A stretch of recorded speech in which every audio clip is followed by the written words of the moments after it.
Добрий день. Hello, my name is Elena Frolova. Welcome to the Media Center of Ukraine. Thank you for being here. Today is 29th of August, and we are starting one of the most interesting panels. And it is about the information war that the Russian Federation is conducting against the Ukraine. And today we have Dmytro, Kornienko, the political scientist, founder of the Resurgam International Information and Analytical Community, and his colleague who will present the information. And I will say that the community that is working based on the OSINT starting the 2022, the Resurgam, I recommend to subscribe everyone to this network and to these channels to receive quality analytics. To provide you some context, I would like to tell you that Ukraine is under the information attack from the Russian Federation. We are always talking about the hybrid war. However, we are living in this war. We have been living within this war starting not only the full-scale invasion, but starting 2014.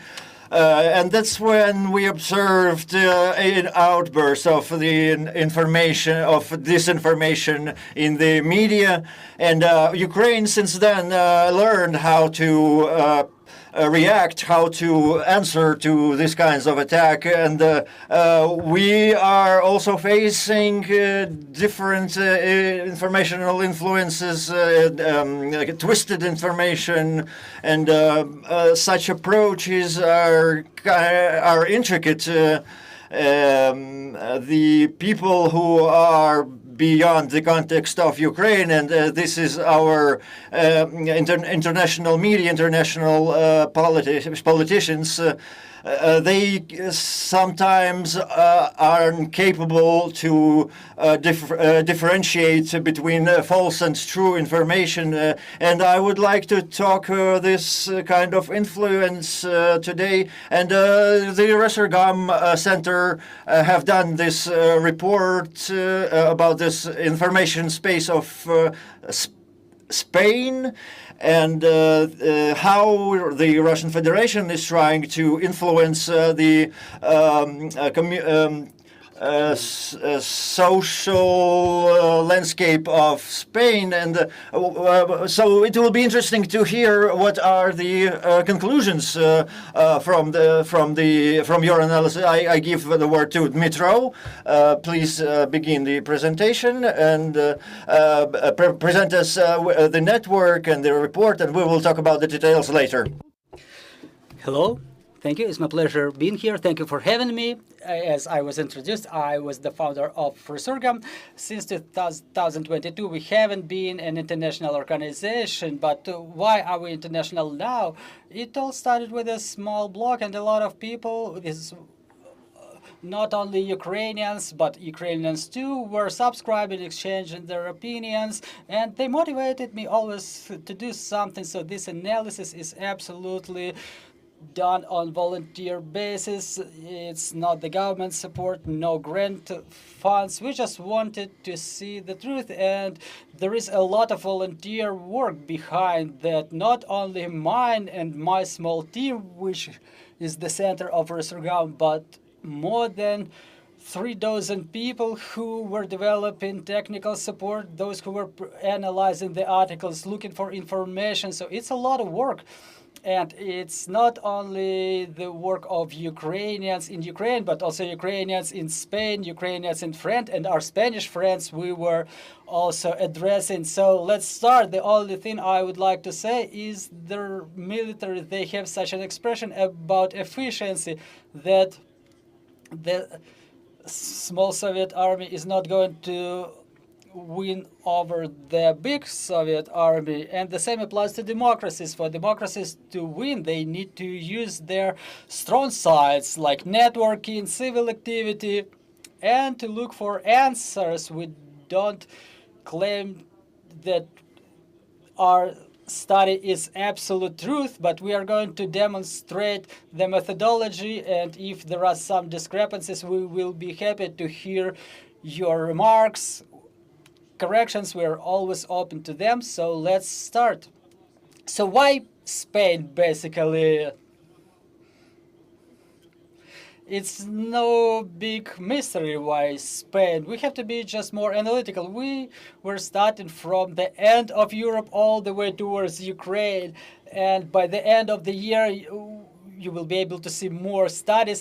Spain was just the first on our way. But first, they have a political weight in European Union. Spanish businesses, they have uncut economic ties with Russia, including in energy sector. We were not looking for those ties. That's what we found out during our study. And usually Spain is the point of entry of Russian special services. Unfortunately, Russian capital still enters Spain. Russian oligarchs like to say, those who accumulated enough wealth, they stay in Spain, and the rest, they stay in Sochi. And Spanish media is the main source of news for Spanish-speaking countries. And in the Russian context, the strategy towards South America is very important. The Spanish-speaking countries, they find out information about Ukraine and Russia from Spanish media, not from Reuters. So the influence of Spanish media is incredibly important.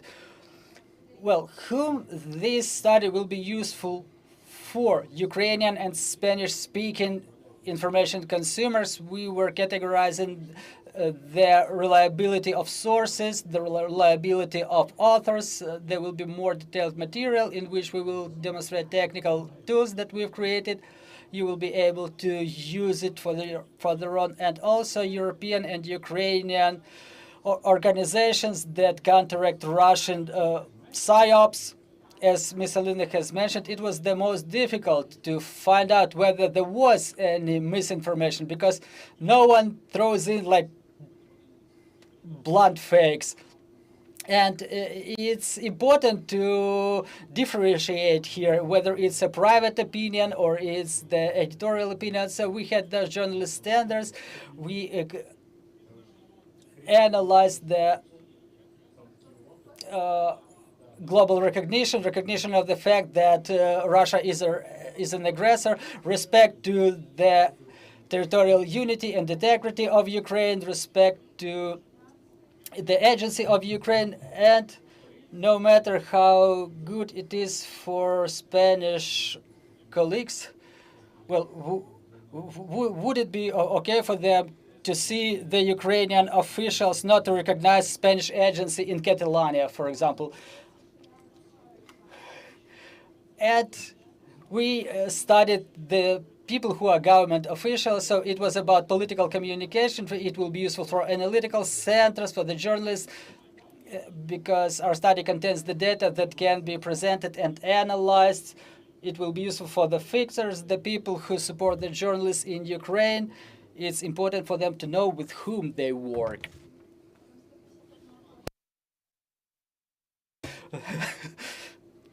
The existence of journalists and public opinion leaders in Spain who unprofessionally spread information about Russian invasion of Ukraine in violation of journalist standards. Sometimes they spread some narratives that are very close to the Russian ones. Our goals were to identify Spanish journalists. We don't want to accuse anybody. We just document, and we argument why we document the information. If anyone disagrees, all of our materials are open. You can write us, debunk us.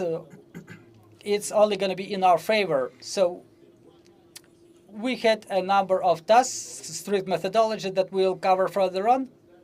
But what's interesting here, we were analyzing only the year 2024, but when we were analyzing so-called red authors, we were going beyond year 2024. Also, we've analyzed, or we've created a tool for tracking that can be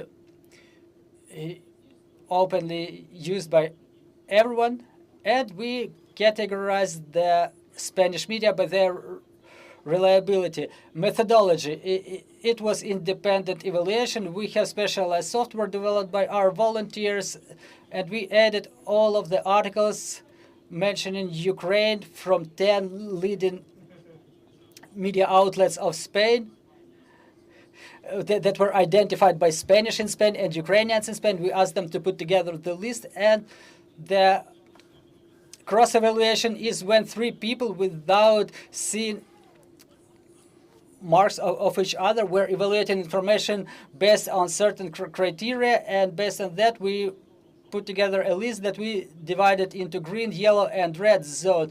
Like green zone is everything is cool and classy, yellow zone is minor discrepancies but rest is good, and red zone, well, you can guess it. And then the expert level, we were analyzing red and authors close to red to identify whether there is a high level of subjective view of the Ukrainian culture, for example. We were trying to debunk it.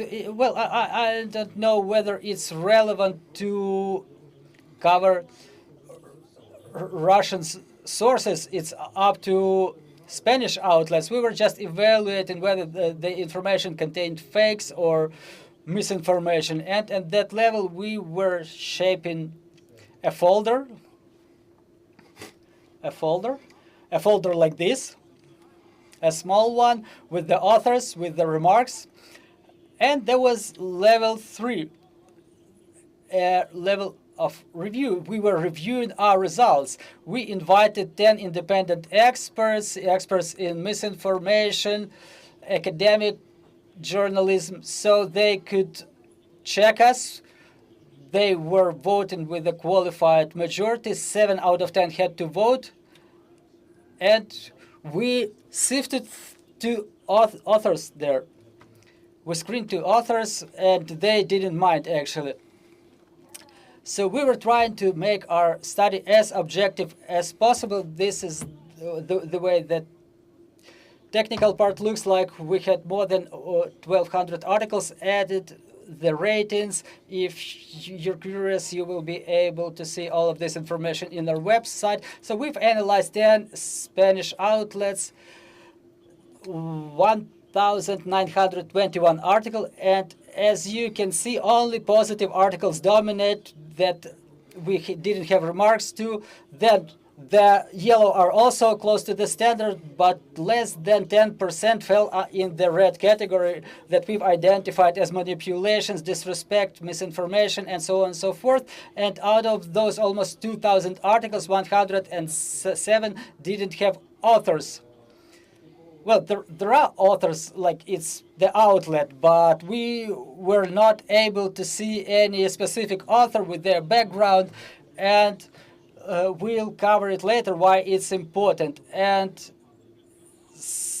89 articles had authors, mostly op-eds, and we'll talk about the trends that we've seen there. So these are the outlets that we've analyzed: El País, La Razón, El Diario, La Vanguardia, El Mundo, Europa Press, 20 Minutos, ABC, El Periódico de Cataluña, etc. Those are not only printed or internet media. Some of them have printed outlets, some of them have media channels, and so on. Based on our analysis, we identified the following category. So all of the outlets that we've analyzed, we've divided them into safe zone, like El País, El Mundo, where we had no remarks to. Then El Diario, they are almost in the safe zone, just some minor remarks, some minor discrepancies, just like ABC. And the biggest information risk, 80% of the articles were La Vanguardia, El Periódico, y La Razón. So basically those outlets that were that pose information risk. Well, basically in all of the outlets, there are authors who do their job professionally and they didn't end up in the red zone. So, but how does the information risk work? There is information spread by Russia, say, pursuing their own goals. And there are such news and analytical outlets that have significant weight in the Spanish media space, and they produce some analytics like op-eds, and the author being printed in that media, they use the reputation of the outlet, which have significant coverage. They exchange information between them because their goal is to come up with some news briefly. And this is how the information trend is being structured. It comes from the deep, from the downside. And this is what we've seen in our survey. Those are the results of the analysis, just in brief, by every outlet. El Mundo, well, it's a technical mark where we were analyzing 3 to 5, that was analyzed by 3 to 5 volunteers. And then the second one is the second level mark, second level score. Why did we add 1 point? Because in El Mundo, none of the authors ended up in the red zone. Those are just were separate cases that are hardly worth any attention. The journalists come to Ukraine, they study the topics they write about, and the same applies to El País. Pretty high level. EFA, the state outlet, they have some problems that are inherent in aggregators. The absence of authorship, and another problem is just that the majority of the articles that ended up in the red are just were just reports of Russian, say, Russian summaries from the Ministry of Defense, Russian Ministry of Defense, without any alternative opinions. We know that based on the journalism standards, the source needs to be reliable, or there should be another alternative source. The Ministry of Defense of Russia was providing misinformation for a number of times, or just a publication of Putin's greetings for his military for capturing Andivka, and this is what it was called. Well, El Diario, another outlet that is pretty reliable, but there are certain authors from op-ed columns that ended up in the red zone and were represented in our study. Europa Press have similar problems, just like EFA, the state outlet. Frequently, there are authors missing. However, they have their pretty good quality analytics. And there's also many authors who ended up in the red zone. ABC is the outlet with high standards, but some of the authors, again, op-ed authors. But again, it's a question to the outlet to what extent they verify the information that goes through op-ed columns. And in La Razón, El Vanguardo y El Periódico, unfortunately, they have significant percentage of manipulations, unfaithful information, but at the same time, you can see that there are quality journalists working with their outlet as well. And we'll discuss it in detail a bit later. This is the statistics by the number of authors who ended up in the red zone. El Mundo 0, El País just one author with one article about, well, basically the advertisement of a movie from the trenches of Russia. Well, you can see the asterisks in front of those three aggregator outlets.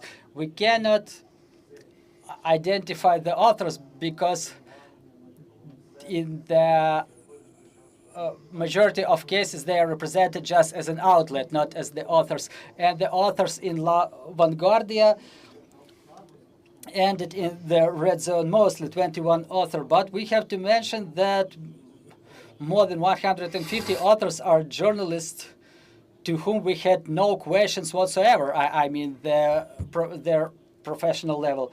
Systemic problems, ideological and progressive authors and analytical centers or think tanks. There is a cohort of authors who confess pacifism. Pacifism is an ideology. Well, it's an ideology. We cannot either be pro or con, but when people argument with pacifism, something like the war in Ukraine, caused by the ideas of the defense companies who wanted to make money, well, they confuse cause and effect.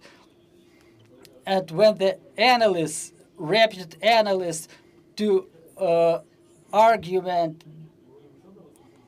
their pacifism ideology were showing direct disrespect. They were not condemning Russia for invasion. We added them to the red zone. And the use of the Russian sources. This is what Ukrainians can clearly see because we know for sure in the majority of cases where it all comes from. In Spain, it's very popular to study Russian language, and when they search for information, we can see that they take information from the Russian sources. It's no problem when there is alternative information, but when it's only the Russian sources alone, and there are authors who, yes, they work, but unfortunately they show their inclination to Russian sources without indication of authors, and they are academically connected with Russia. There is a specific cohort of authors who declare their love to Russia. It's their own business, but prolonged stay in the territory of Russia, it results in creation of context. We were in no case accusing anybody, but we were documenting if there were any distortions. If there are no distortions, if there is no misinformation in your articles, then you're good. But then we were able to find out about some ties or connections with the Russians, not beforehand, but there was information that we were seeing that was clearly misinformation, and we were starting to analyze the author. We were not evaluating information based on the author's background. We were analyzing it without knowledge of author's background. We were only studying author's backgrounds to understand whether it's a systemic thing that they do. And then another systemic error is unverified reposting of news. They don't verify anything. They just repost the greetings from Putin for capturing Avdiivka. Well, that's another piece of information you will be able to see. Here is the list of authors that we've identified as unreliable. You can see that, for example, Gonzalo Aragonés has 6 quality publications, 40 yellow type publications. Yellow type is when there are minor discrepancies or not more than one mistake. And as we were studying them in detail, he has a problem with covering only Russian sources without providing any, say, Ukrainian opinion or European opinion, and so on. But again, you can notice right away where is the system where, in cases where there is one article, because some of the authors ended up on that list having only one article. So we were studying the systemic nature. When people ended up in the red, we were studying the background of the authors and the systemic nature of their activity within the year 2024. It's also represented in the study. And the biggest problem was this question: why during the year 2024 a person could have written one thing and they ended up in the red? Probably they were writing something in other outlets that we did not get familiarized with, but those rules also apply to the authors who work in the green zone. They're getting published systemically. They issue materials on a regular basis, and they study what they write about. They study Ukraine. Many of them visit Ukraine, and they systemically issue some materials. And why those who ended up in the red, they only have one article per month? Well, it's a rhetoric question. On the portal of resources, I said our study can be taken, can be copied, and there is a rating of reliability of the media. You can categorize all the authors by reliability, like uncertain, uncertain, like not enough information, for example, and for example, and in the team there were, for example, were some kind of difference in opinions within the team that led to not giving an estimation. And you can see that you can also download a full version.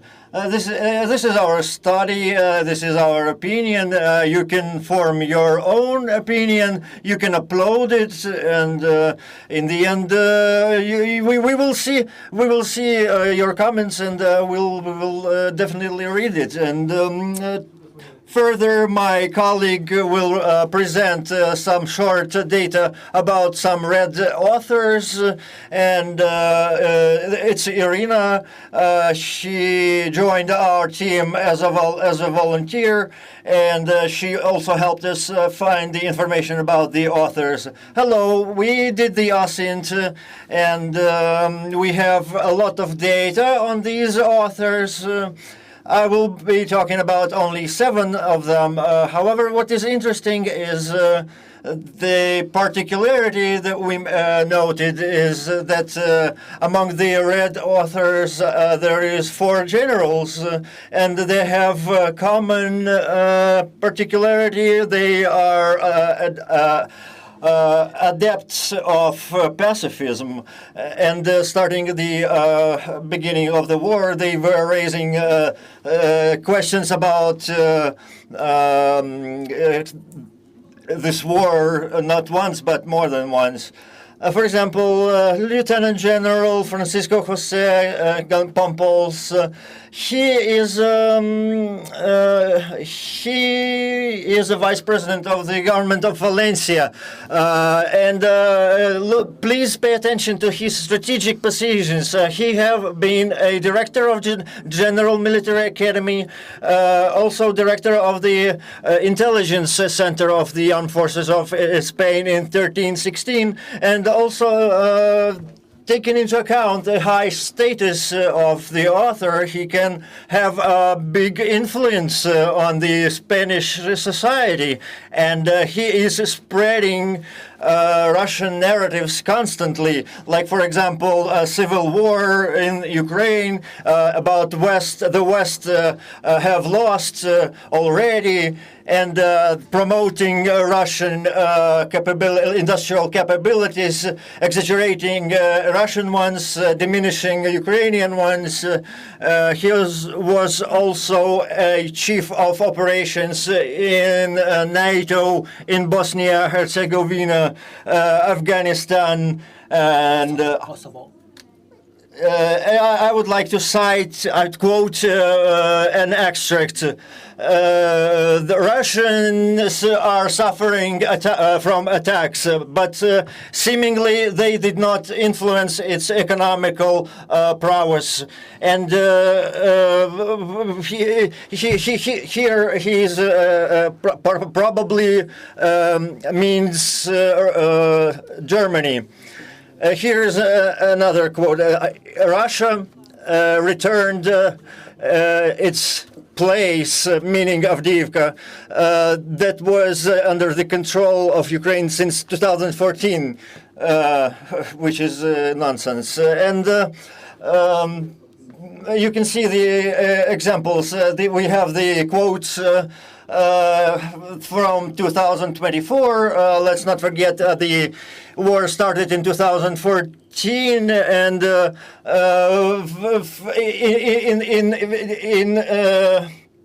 stating that the civil war is ongoing in Ukraine, they are factually deny the invasion of the Russian Federation, of the armed forces of Russia into Ukraine. So for such a level of a person, of an author, his military background, we have questions for him. Why such inconsistencies? How can he allow such inconsistencies? And in March 22, when it was not understandable if Ukraine will persist, he publishes an interview where he says literally that in 2014 Ukraine provoked the conflict, which means that the aggressor and the victim are equalized. And regarding the these are basically the open Russian narratives that were explaining Ukrainian aggression. In the same context, he has a few articles about Crimea too. So two articles from this author were estimated as positive. So he does have, however, the rest of the data made us assign him to the red zone.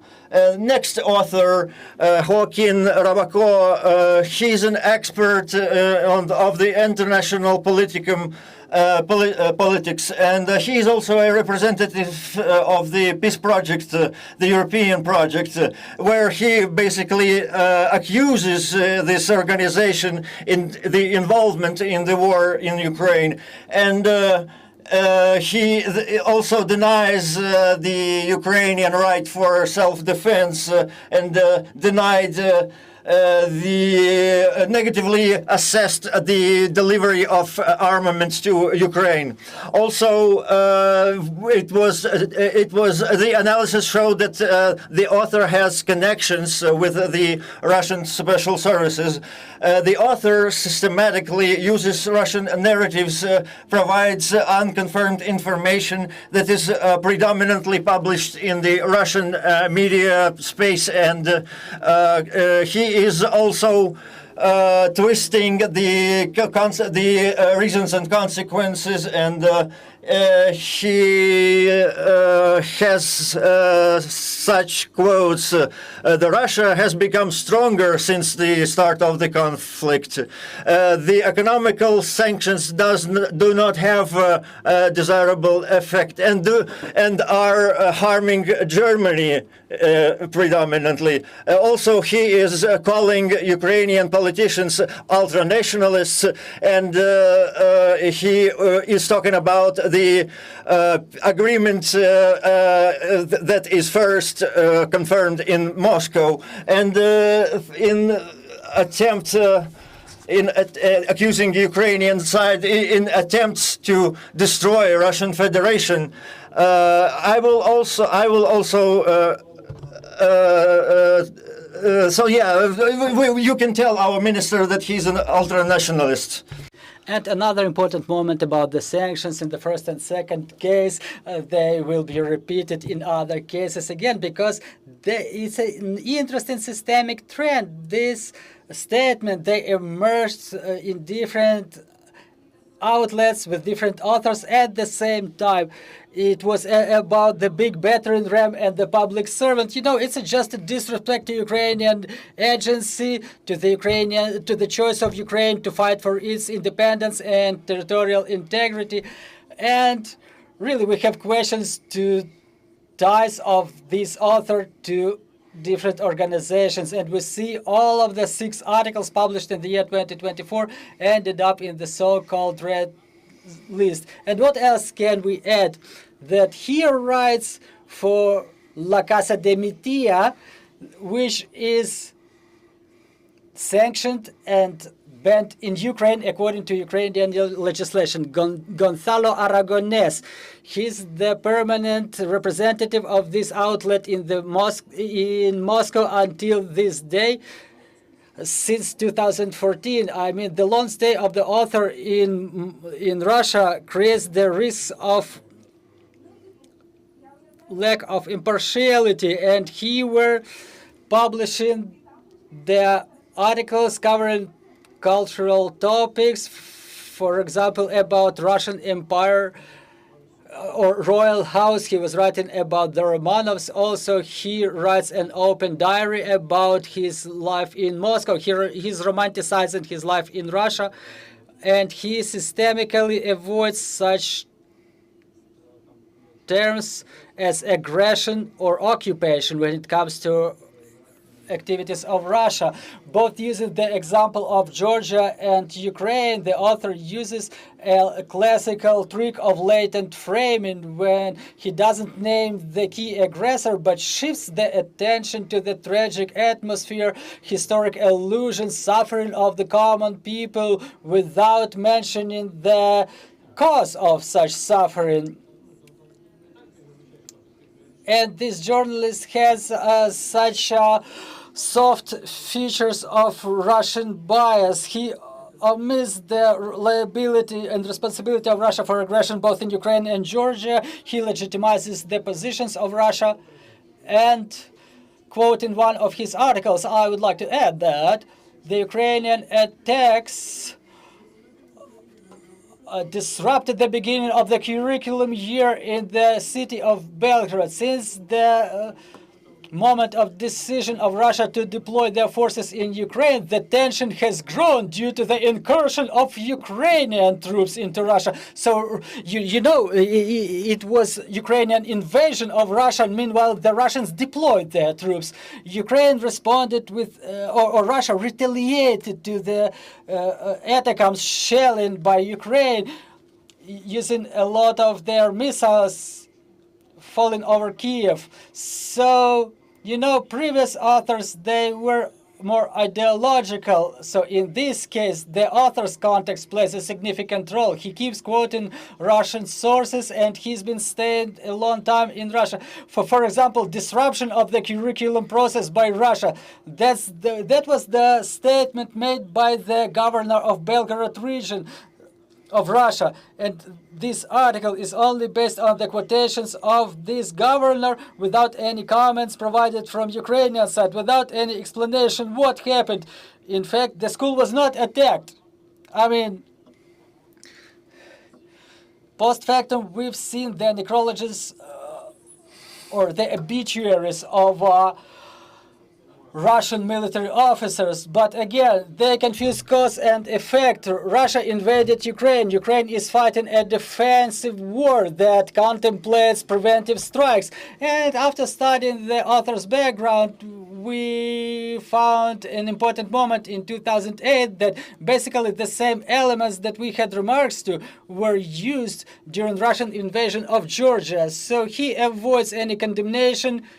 He avoids such terms as aggression and occupation, which is important in coverage of events unfolding in Ukraine.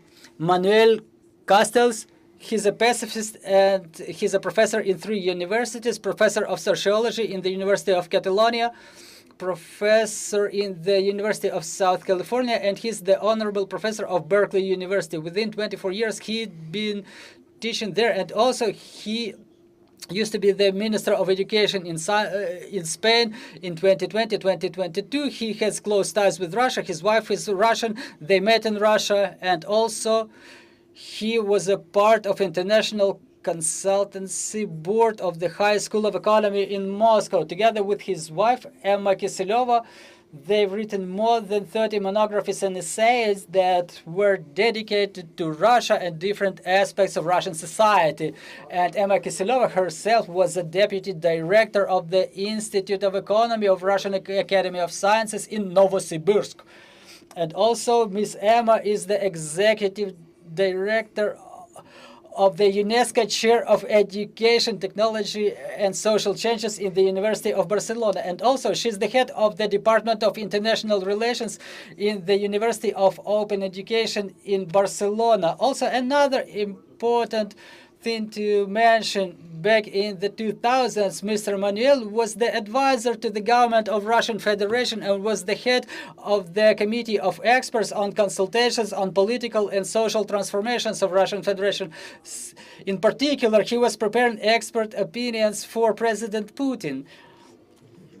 The author keeps spreading pro-Russian narratives such as non-efficient Western sanctions, necessity to find agreement with Russia because they have nuclear weapons in their possession, about his exaggerating the military and political capabilities of Russia, diminishing ours. He covers the Russian-Ukrainian war, obviously in favor of Russia.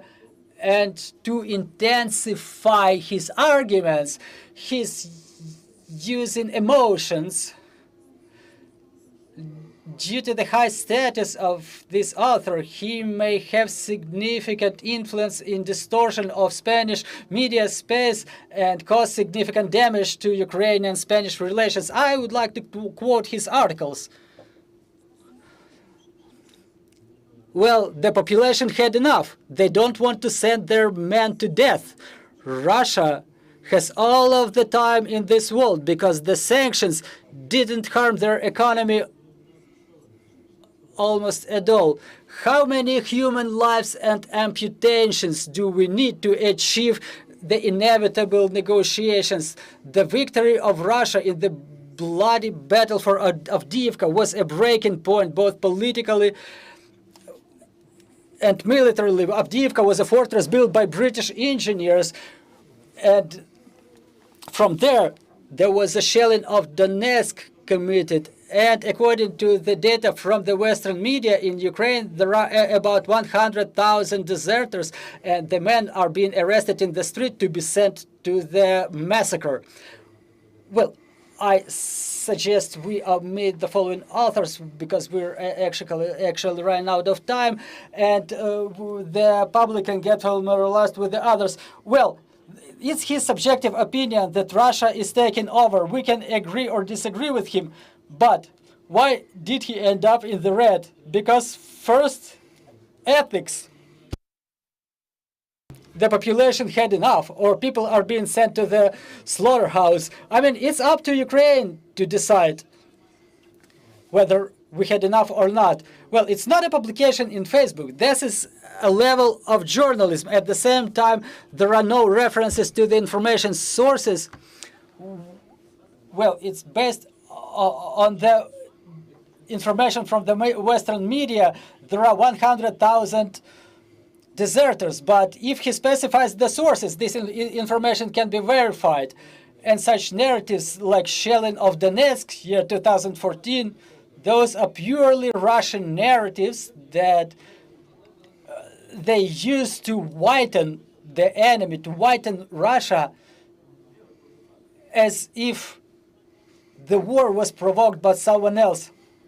Well, all of this information can be found in details in our website. We have narrative tables there. Well, let me just tell us what it all resulted in. Just a very small, quick moment. By the way, we had a third level of expert meeting. We invited the representatives of the embassy of Spain so that they can influence the process of voting, and in the end of the expert meeting and finalization of our study, we were sending it along with the remarks to Spanish mass media, including Vanguardia. By the way, we have their response here. And actually, a little bit about the sanctions and interesting things. Well, we've blurred one part of this slide for the security purposes. Well, this information will be handed over to Ukrainian and European law enforcement. But after we analyzed the authors, we were able to track some trends. And Irina was among the first ones to see them. The common ties, common educational background, and so on and so forth. And eventually, So we didn't know any of this information, but after we started analyzing, we put together a picture like this. There is La Caixa, a very famous foundation in Spain. They have the controlling package of the industrial Turkey that gas national Finosa, very infamous in Ukraine, the building of LPG, LPG terminal, where the Ukrainian government was signing a contract with Andorran skier. Well, there were different rumors. We don't orient ourselves at rumors. We just analyze the information. So these are organizations. They have contracts with Novatek and for the supplies of the liquefied natural gas that were entered into back in 2018. But what's interesting that within the last 2 months, the management of this company was writing letters to Ursula von der Leyen to postpone sanctions, to drop Russian energy resources starting from up to 2018, and they exercised a number of lobbying activities, purely lobbying activities. They were inviting different experts, they were inviting European Parliament deputies, they were discussing sanctions, and they were promoting the idea that the European Union has to soften their approach to Russia. They have to ease the sanctions. Why? And the number of authors who were published in La Vanguardia are also in the red, like José López Buñuel. He was the member of the board of Caixa, and back in his days, he was a vice president of the La Caixa Foundation. He was writing about Russia. Well, you can get familiarized with our remarks to him, but what's the idea? All of the authors are united by the topic of sanctions. They write that Ukraine has lost, so why should we do anything? Let's just freeze the conflict. All of the authors were against permission to Ukraine to deep strike Russia, and all of the authors were promoting the idea that the sanctions harm Europe more than they harm Russia, that there is no impact on Russian economy. Let's leave it to the economists whether there is economic impact or not, but eventually all those ties demonstrated like the following. For example, who was publishing those articles? La Vanguardia. An owner of this outlet has replaced Buñuel in his position officially. So in my opinion, it's a conflict of interest when an outlet has ties with some economic or financial organizations, holdings, corporations that have shares in energy companies which have contracts with Russia. Moreover, talking about Naturgy, he also controls Sonatrach, an Algiers company. They have a gas pipe in which 51% belongs to Algiers. Meanwhile, 49% belong to Spain. And the Algerians, they have an open project with Gazprom to build Al Asha mining field. It was about to be launched this year, but due to the sanctions, the launch was postponed. So we can track certain trends here.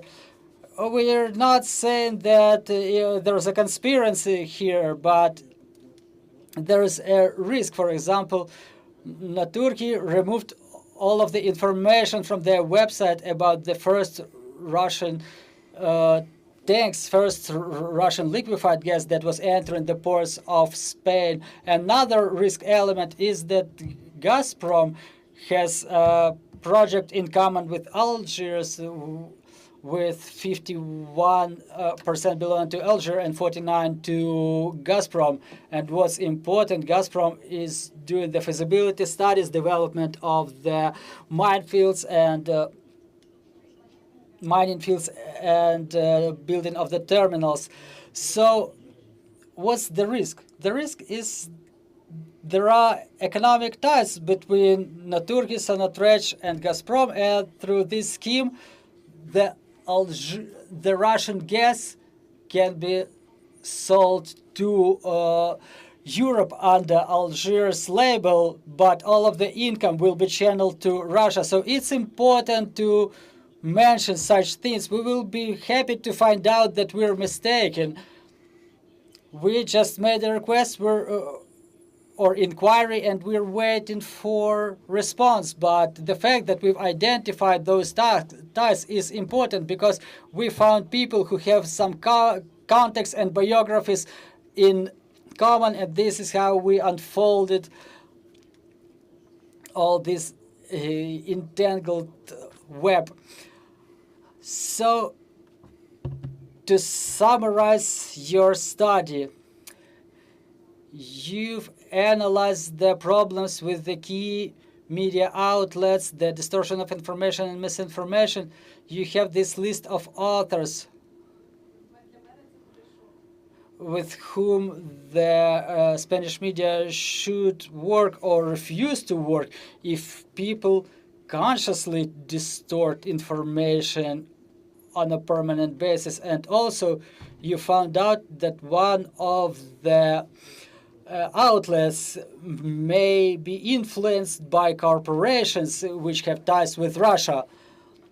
And for me, it was interesting that through media analysis, you can find some lobby influence that we find out about based on that information that you have. So what's your plan? You got in touch with the Spanish media outlets. You passed the information to the embassy. So how do you plan, how do you intend to spread this information? What would be considered a positive result of your work for you? Well, our goal was to study.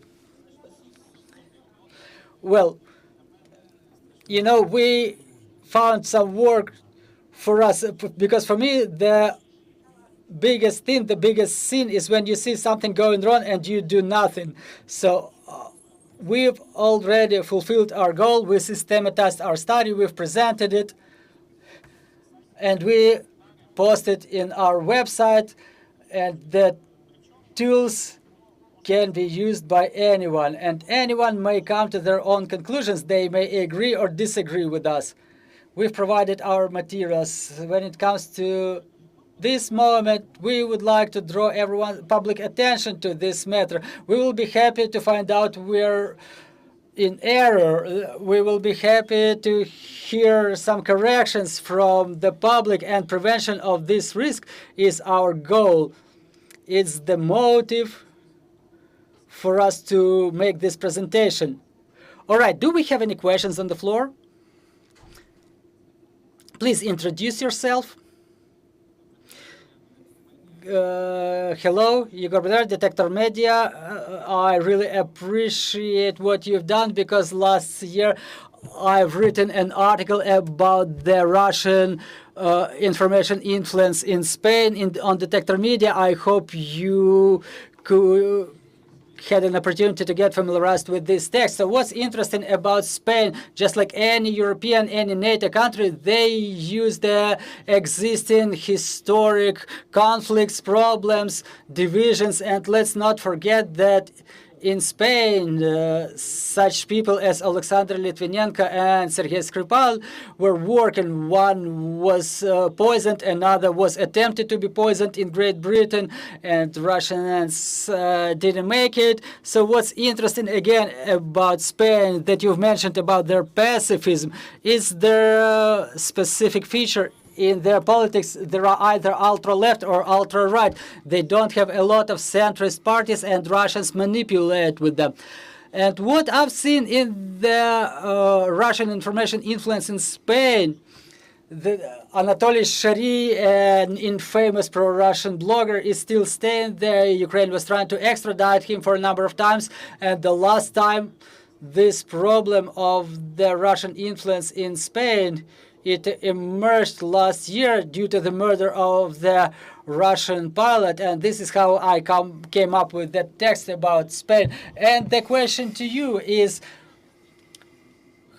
what's your vision not only of Russian influence in Spain, but also of shaping of Ukrainian agenda in Spain? Because we can spend a lot of time studying Russian influence, but instead we have to shape our narratives. I remember that before 2024, I was writing a text about Spain. I was talking to Evgen Fedchenko, the editor-in-chief of Stop Fake, who resides in Spain, and he told me, when Il-76 with the Ukrainian prisoners of war was downed, the Spanish media have taken information from Russian Ministry of Defense because they didn't have any information from our security and defense forces. So in your opinion, what should we do to intensify pro-Ukrainian narratives in Spain? Thank you very much for your question. I'll start from the end. About Illusion 76, those articles were written in 2024, and the situation was not so simple. We were seeing the article that was taken from the Ministry of Defense of Russian Federation, but there were other articles, month-long, 2-month-old or 2-month-old, and just in case they could find information from the Ukrainian sources. When it comes to countermeasures, first it's highlighting. Now we're saying, like, yeah, we can see that.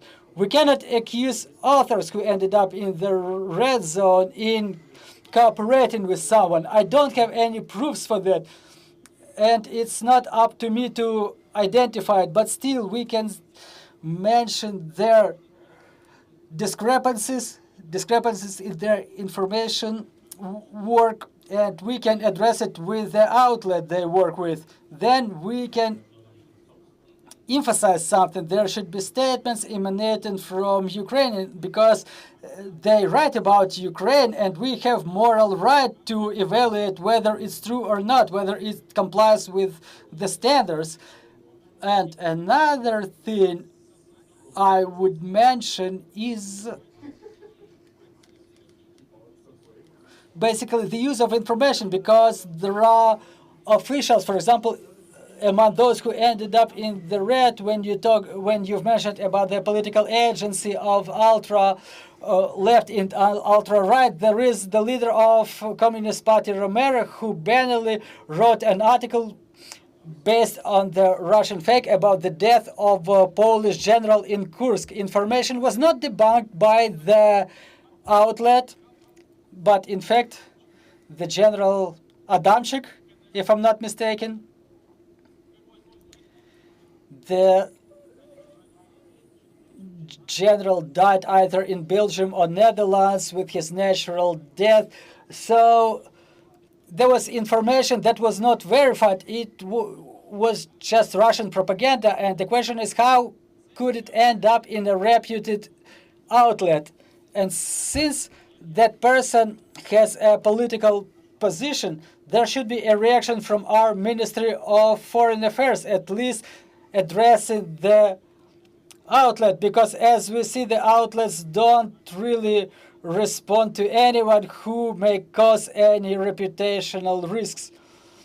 When it comes to pacifism and ultra-right, ultra-left, well, pacifism is a beautiful ideology, but when they intentionally confuse cause and effect, when they intentionally promote Russian narratives only because it corresponds with their pacifism arguments, like let's end the war as soon as possible. I want to end the war as soon as possible. I'm confident everyone in this room does want that, but there are causes and there are effects.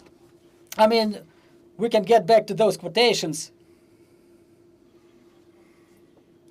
How many thousands or dozens of thousands of human lives and amputations do we need to achieve the inevitable negotiations. That was a rhetoric question to Ukraine, but it should be addressed with Russia, I guess.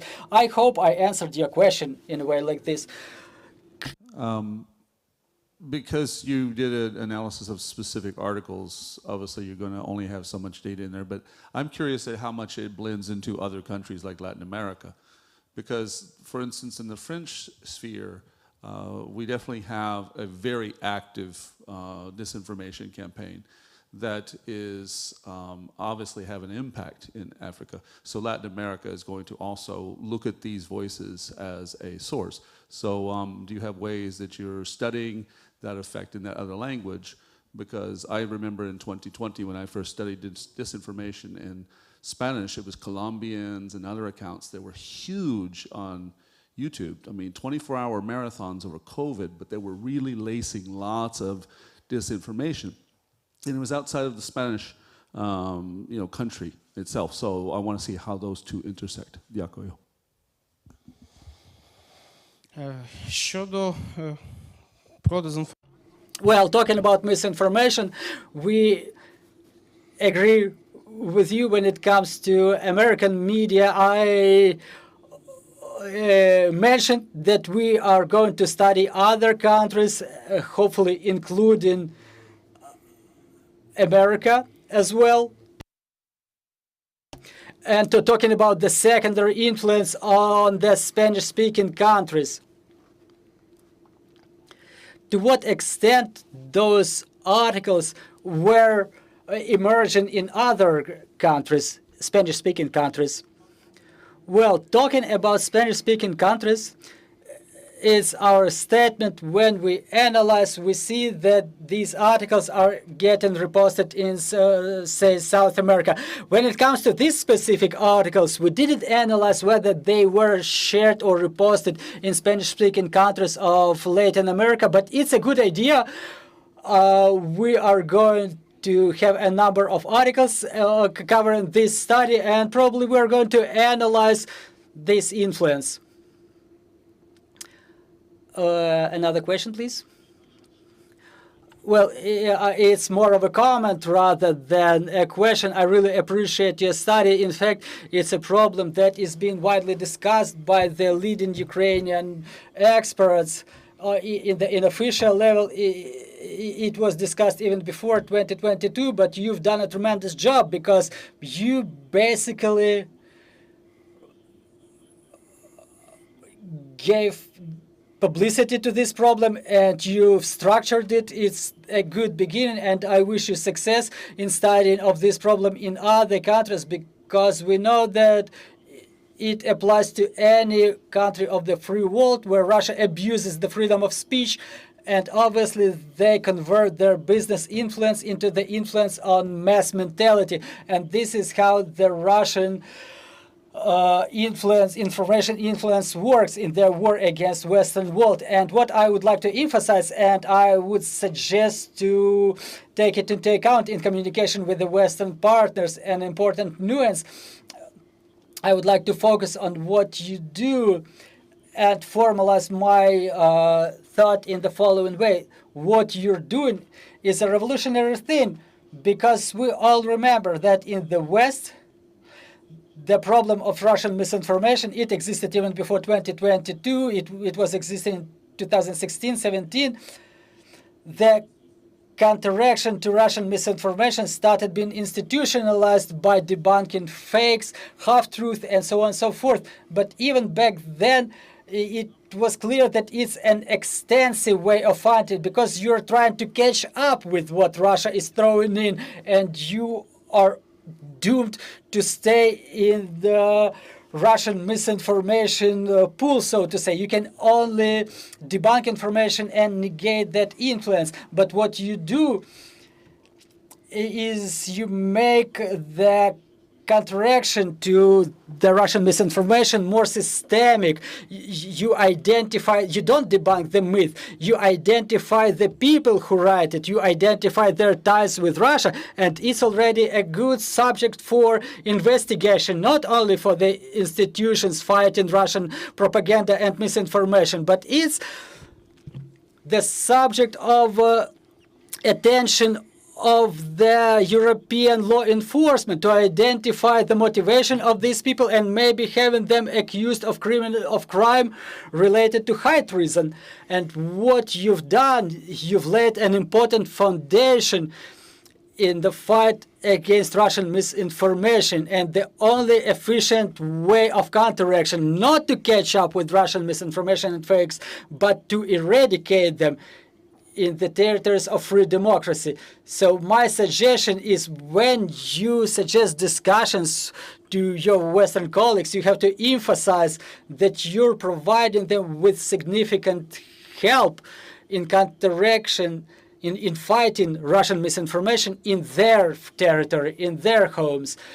What I can add, there is a quote of Simonyan, who is responsible for propaganda in Russia, and commenting the psyops such as Matryoshka. She openly says that Europe opens one website and we open 10 new websites, and Europe reacts. But for us, it's important that we've achieved all of our goals by then. Do we have any more questions on the floor? If not, then let me ask you, what questions will your study be published in? What languages? I'm sorry. What languages will it be published in? First, we plan to publish it in Ukrainian, and then the majority of the materials in a website, they have copies in English, Spanish, French, and Slovak languages. So this study will be translated. Yes, it will definitely be broken down in parts. The first part is 26 pages. So it will be broken down into the parts like content analysis, the identification of the lobbyism and ties with Russia, but all those parts will be present, will be posted in our website in a number of languages.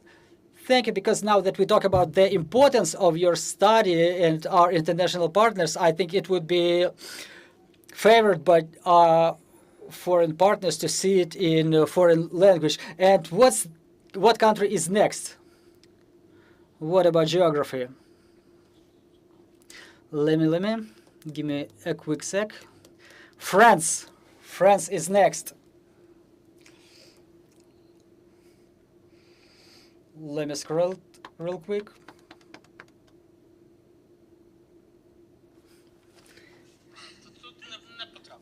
Well, this information is not contained here, but it's France, and we plan to cover all of the key countries of Europe because Ukraine is a part of European space, and when misinformation penetrates this space, it doesn't mean it's not about like we don't like something. We want our relations with the partners to be honest, open, clear, without any prevarications. We have to show what Russia plays on. And I think other countries are not really interested in having other countries' agents causing some influence inside of their countries. Well, really, I want to thank you a lot for your impartiality, because in studies like this, you have to have clear methodology, you have to be impartial, to have clear arguments in communication, and I really believe that Ukrainian experience of countering misinformation and developing some immunity, our way of resistance, it can be shared with our partners, for our foreign partners. So once again, thank you for a volunteer's job, your professional job, and I urge everybody to subscribe to this web resource to get quality analytics in order not to succumb to the emotions. Thank you so much.